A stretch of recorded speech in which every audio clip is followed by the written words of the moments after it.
দয়া অভিজিৎ, তোমাদের দিয়ে কিচ্ছু হবে না। এর জন্য বলছিলাম অটো পাস কইরা সিআইডি তে জয়েন কইরো না।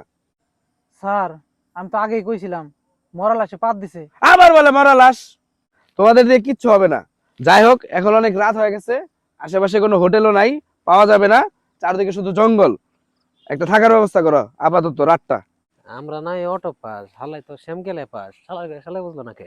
হালে বন্ধ হ্যাঁ পাট লইতেছে। হ্যাঁ স্যার, ওই যে একটা থাকার ব্যবস্থা পাওয়া গেছে।